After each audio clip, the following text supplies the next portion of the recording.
Buddhist stories, the story of Ananda, the names of hells, and the praise of the Buddha. Part 2 of 11 on Between Master and Disciples, given in English on August 10, 2015 in France.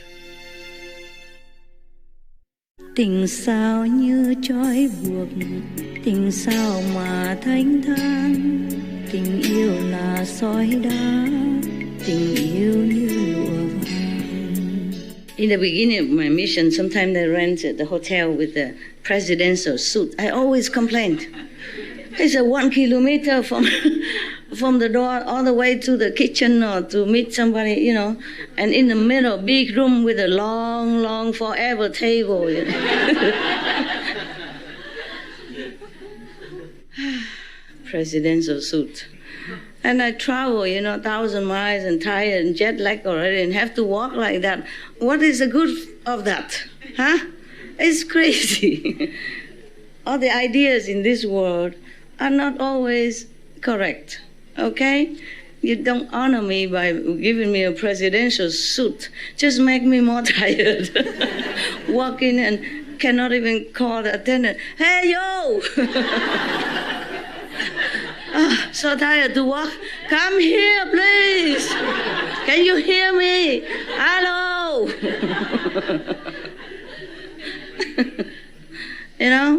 So next time, if you give me presidential suit, please provide this walkie-talkie.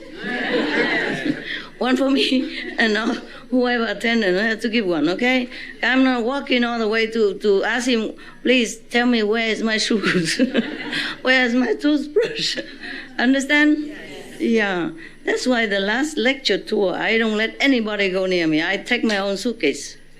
I did everything. I even drive that manual car, which I never touched in my life, and almost kill myself on the road. Lucky it's a small country, even though a highway, but it's not like American highway or European fast lane. And before, when I come to Taiwan, whenever I come back home, I just say to someone, okay, come and get me by car. And then everybody knows. And then the whole airport was streaming, filled with Taiwanese disciples, hurrah, hurrah. And even days to carry, And then all the airport personnel has to make a room for us. And oh, my God. So later, when I come home, I go quietly alone. I don't even dare ask a car to come. Not a contact person, not a non-contact person. Oh, not black, not white, nada. I can't trust anybody. I went all myself. By taxi, Quiet. I told you already. So when the last gathering over there, I came in with taxi, and they stopped me, Cannot come here. ID card, please. Taxi cannot go in, just have to park far away and walk in. I said, can I come in, please? I don't have ID card. And then I suddenly hear the voice and I look, oh, Master! Sorry. Master is here, everybody come. Yes. Yeah, I was very famous in the airport. So even whenever I come in and out, the immigration officer always asks me, nobody came to greet you? Nobody come to send you off? I said, no, today no. She asked in a different way that I did not understand. I said, whoa. She said, 别人送你吗? Yeah. Normally they would say, 没有人送你啊? She said, 别人送你. I did not understand much Chinese, So I said, well, what did you say? I couldn't understand. Even though, and then the second time she said, I understood, but I couldn't understand why the officer would ask me about. And then I realized I'm too famous in the airport. So how come nobody saw you off today? And then nobody came to get you? So then finally I said, no, not today. Yeah, okay. I know you love me, but my happiness don't lay in big house or big room, okay? Or a lot of servants or a lot of attendants. It's not like that. No. I prefer to be alone, so I can have more quietness and time to think and to organize many things and to take care of many things, okay? Where is Anand gone? I just saw him there. I told you, right? He was there, now he just disappeared. Oh, God. Anand! Come. Great Bhikshu, come. So many nuns nowadays, the Buddhist nuns, also worship Anand, as their patron saint. Yeah, because of him. Otherwise, the Buddha refused outright. Don't let any woman in the Sangha. Nowadays, got him. I put like that so he won't run away again. Nowadays, even many temples in India, they don't let women inside the gate. If you come, you don't know it's a man temple, you come maybe, by the way, ask for some water. It happened to me. I was walking, I have nowhere else to go, so I knock and want some water, but no coming. The monk say that. Big monk come out with matted hair, and burn, no coming, no. I said, just want some water, no. Very strict, yes. We women are so scary. At that time I wear only a white punjab, and no makeup, nothing. If he see me now, he would say, get the dogs. Shoo her out quick. Worse. Yeah. Yeah, it happened, if the man, woman too near, it could happen. Yeah. Just by chance or by sheer this energy mixing or chemical reaction. Okay. Okay, this about Anand. Oh no. Yeah, it's about Anand, but then also, first I have heard, we should really thank the past masters, monks and nuns and scholars who have taken time to record the Buddha's teaching after the master Nirvana, and also for the past and present persons, lay or monks or nuns who have really dedicated themselves, sacrificed their time and precious health or under any difficult situation to translate this so that I can read it to you. We have to thank them. And may they be blessed forever by all the Buddhas, past, present, and future. May their merit be immense. May they be liberated forever. Thank you.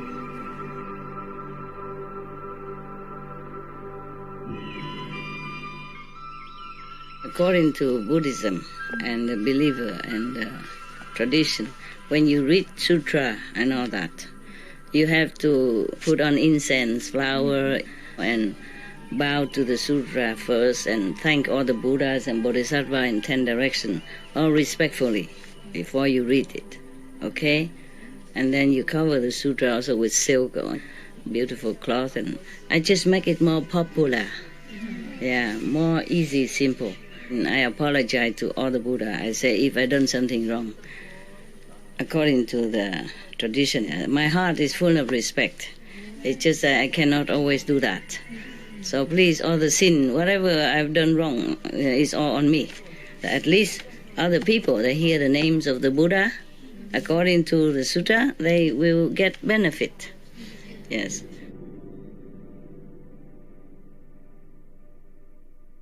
One time the Buddha in the Save country, in the golden garden, gold garden of Kapkodok and the Prince Kida.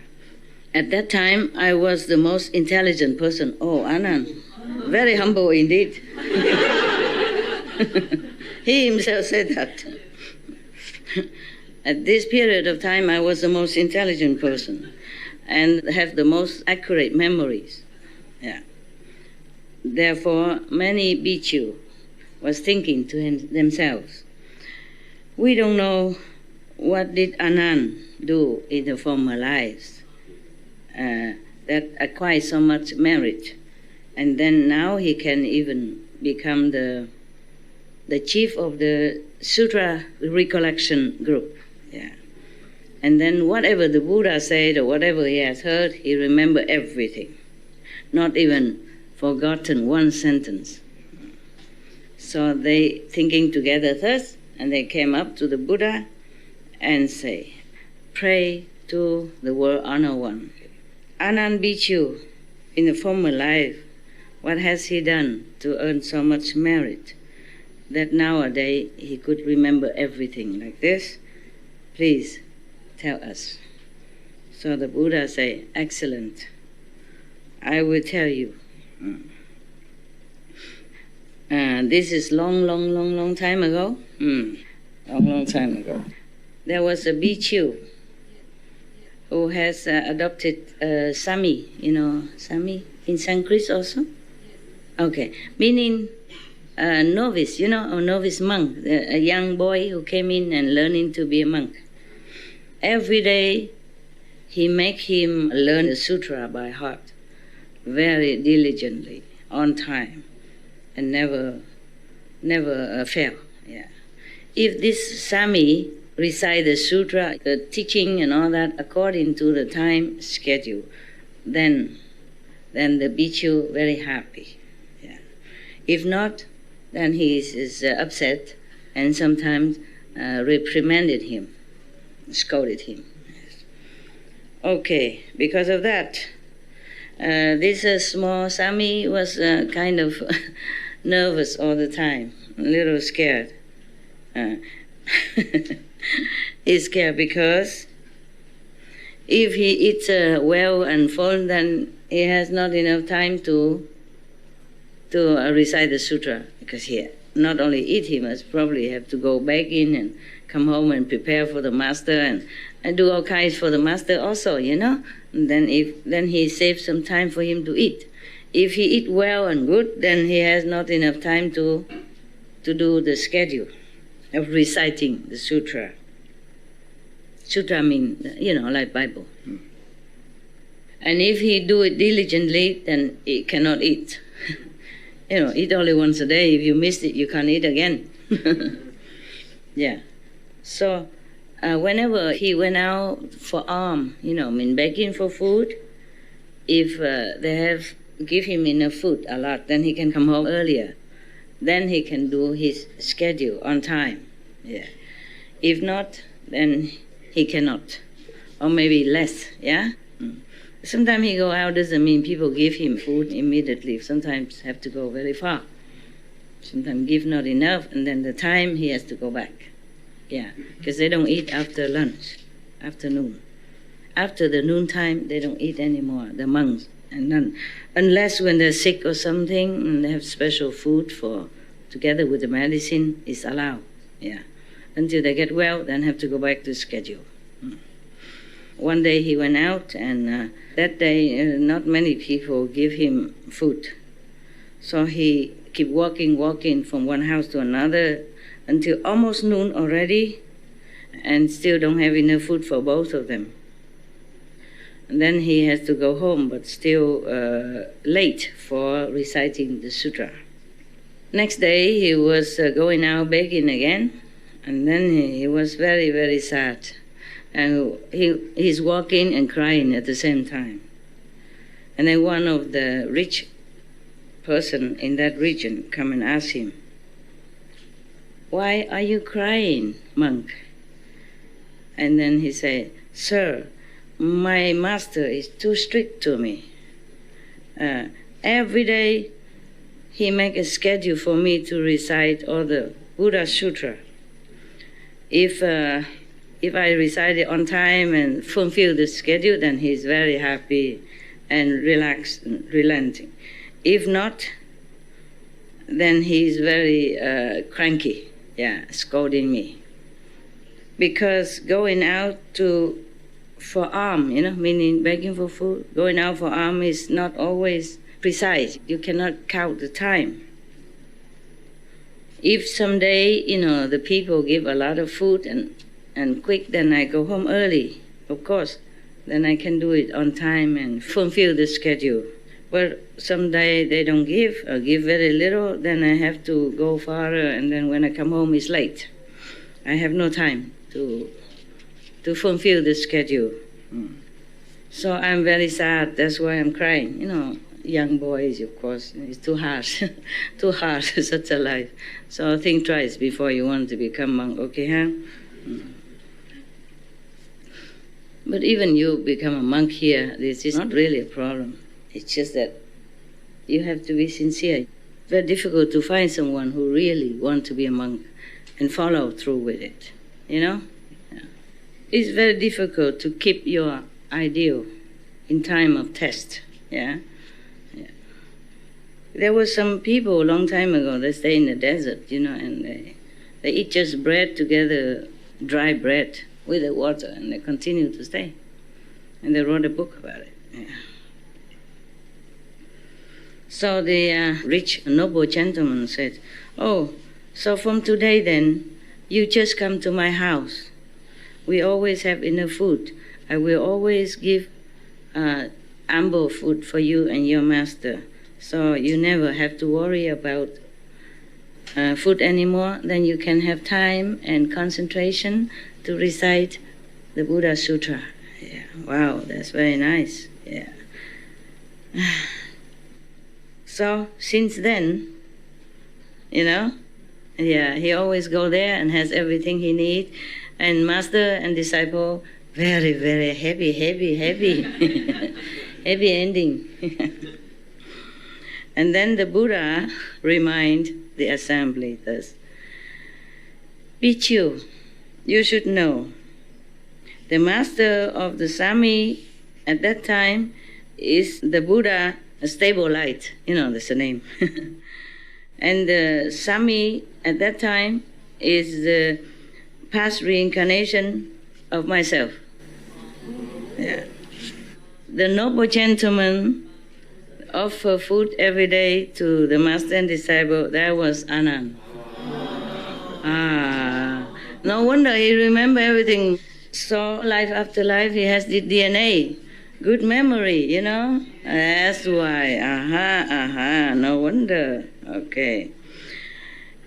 So this time he can remember everything, whatever is said to him. Yeah, whatever sutra or any one word that I said, he never forgot.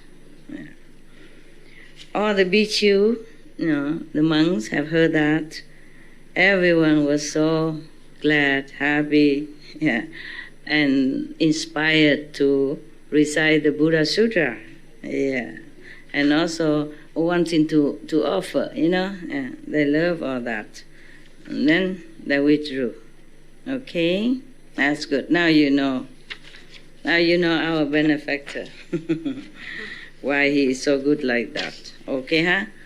That's a good story for a change. But still have some scolding and it's sad and just a little bit, yeah. In Chinese idiom, they say, strict master produce best disciple, excellent disciple. So maybe because the master was so strict, so Anand, life after life, have such a good memory. Yeah, a good point. Recited my teaching every day. Huh? No food otherwise. 2 meals become 1 meal. All right, very good. Now we go back to hell. You want or not? Yes. Yeah, because there are a couple more stories in there. I haven't read it. You like hell? Yeah, it's better you know it so you don't go there. Huh? Yeah. In order to protect the people, some person have to say, oh, in that forest, there are tigers who will tear you up and will eat you, or no, don't ever go there. Then at least you know. Sounds scary, but if you don't describe it, you think, what the heck, I go and see what it is. You know what I mean? Yeah. If they say just don't go there, then you don't really understand it. But if you describe it detail, then you know and you won't go. Maybe you still want to go, then it's your problem. Where were we before? Karmic retribution. Have I read that? Yes. All of that? Yes. Okay. Yeah, okay. So the 4 heavenly kings vow to protect all beings, right? Yes. Are you sure? Yes. Oh, okay. So everything. Yeah.